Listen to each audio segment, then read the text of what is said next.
Saviez-vous que certains médicaments, même très courants, peuvent avoir des effets secondaires sur vos yeux et votre vision? On pense souvent aux effets sur le cœur, l'estomac ou le foie, mais bien plus rarement aux yeux.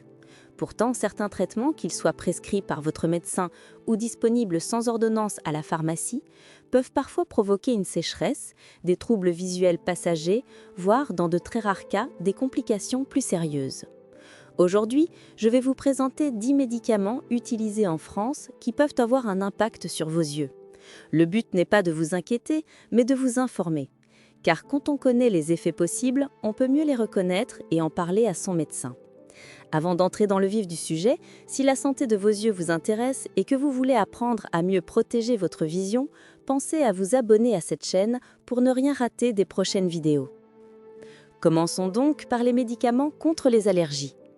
Beaucoup d'antihistaminiques, comme la cétirizine ou la loratadine, que vous connaissez sous les noms de Zyrtec, Virlix ou Claritine, peuvent assécher les muqueuses. Résultat, la bouche est plus sèche, mais les yeux aussi. Cela peut accentuer les démangeaisons et provoquer une sensation de sable dans l'œil.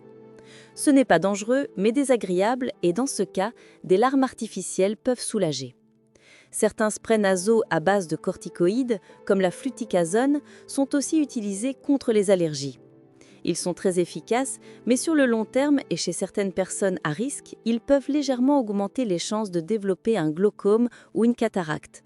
C'est rare, mais ça mérite d'être mentionné, surtout si vous avez déjà des antécédents oculaires. Deuxième catégorie, les médicaments contre le rhume et la grippe. Vous avez peut-être déjà pris un Dolirum, un Humex ou un Actifed. Ces médicaments contiennent souvent de la pseudoéphédrine ou de la phényléphrine, des substances qui décongestionnent le nez. Le problème, c'est qu'elles peuvent dilater la pupille. Chez certaines personnes prédisposées, cela peut déclencher une crise de glaucome aigu, c'est-à-dire une montée brutale de la pression dans l'œil. Les symptômes sont assez parlants.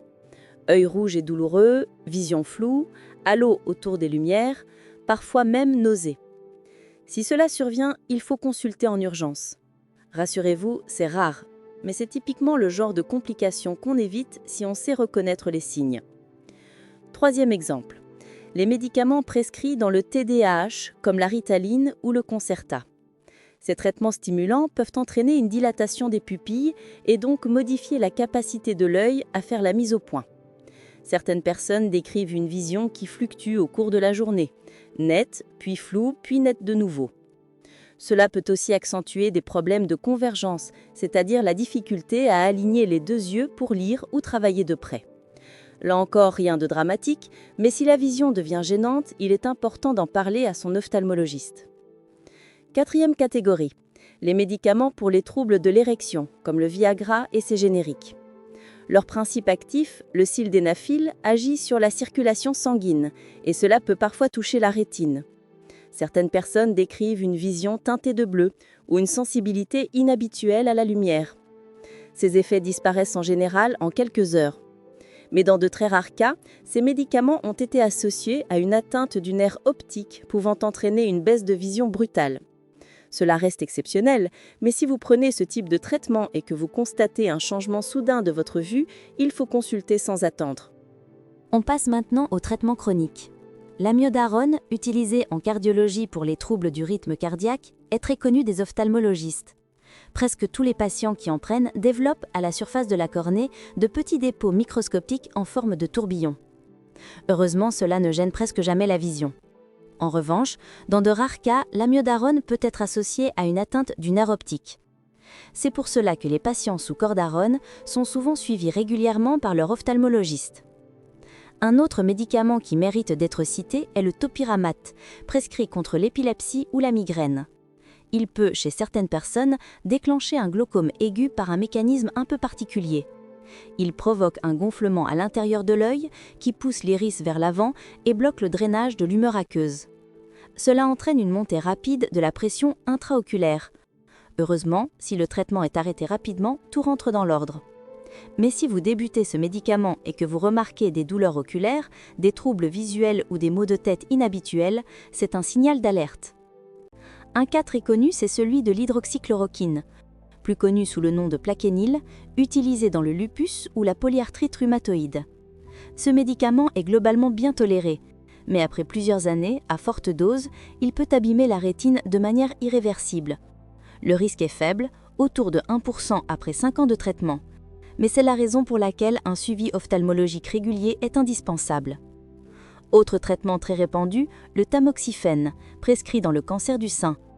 Ce médicament peut provoquer chez certaines patientes des dépôts cristallins dans la rétine qui altèrent la vision de manière parfois irréversible. Là encore, un suivi annuel est recommandé. Enfin, parlons de la tamsulosine, prescrite dans l'hypertrophie bénigne de la prostate. Ce médicament n'abîme pas la vision, mais il rend l'iris plus flasque. Résultat, lors d'une chirurgie de cataracte, l'intervention peut être plus délicate. Pour l'ophtalmologiste, il est donc essentiel de savoir si le patient prend ce traitement avant l'opération. En résumé, la plupart de ces effets secondaires sont rares et ne doivent pas vous faire arrêter un traitement sans avis médical. L'idée n'est pas de vous inquiéter, mais de vous rendre attentif aux signaux inhabituels. Le message à retenir, c'est que votre ophtalmologiste doit toujours être informé de tous les médicaments que vous prenez, même ceux qui n'ont rien à voir avec les yeux. Cela permet d'adapter le suivi, de détecter plus vite d'éventuels effets secondaires et de protéger votre vision. Alors dites-moi en commentaire, connaissiez-vous déjà certains de ces effets secondaires et avez-vous déjà remarqué des changements visuels liés à un traitement?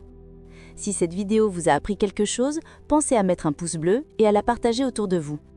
Merci d'avoir suivi cette vidéo jusqu'au bout. Prenez soin de vos yeux et à très bientôt pour un nouveau sujet sur la santé oculaire.